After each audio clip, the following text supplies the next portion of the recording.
झेप मराठी, आरसा महाराष्ट्राचा. धुळे जिल्ह्यातील पिंपळनेर सामोड महामार्गावर आज एक धक्कादायक घटना घडली. महामार्गावर एका ओमी व्हॅनने अचानक पेट घेतल्याने परिसरात एकच खळबळ उडाली.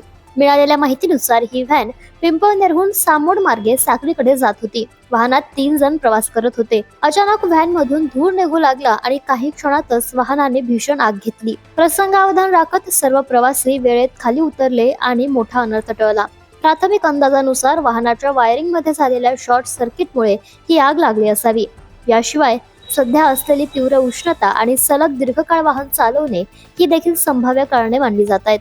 घटनेची माहिती मिळताच पोलीस प्रशासन आणि अग्निशमन दल तत्काळ घटनास्थळी दाखल झालं. नाव कुलदीप वसंत सपकाळ, मी राहणार पिंपळनेर. मी सत्यनारायणच्या पूजेसाठी जात होतो. गाडीमध्ये मी, माझी आई आणि माझी पत्नी असे 3 जण जात होतो. जाताना गाडीमध्ये वायरिंगचा स्पार्किंग झाला.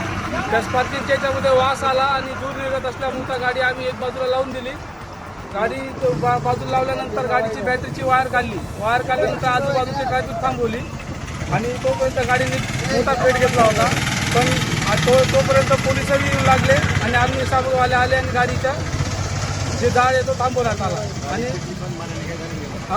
गाडी जळली. पण आम्हाला कोणालाही कोणत्या प्रकारची इजा झाली नाही आणि जे झालं ते आता सुरळीत सर्व चालू झालं. दरम्यान या घटनेमुळे महामार्गावरील वाहतूक काही काळ विस्कळीत झाली. रस्त्याच्या दुतर्फा 2 किलोमीटर पर्यंत वाहनांच्या रांगा लागल्याचं दिसून आलं.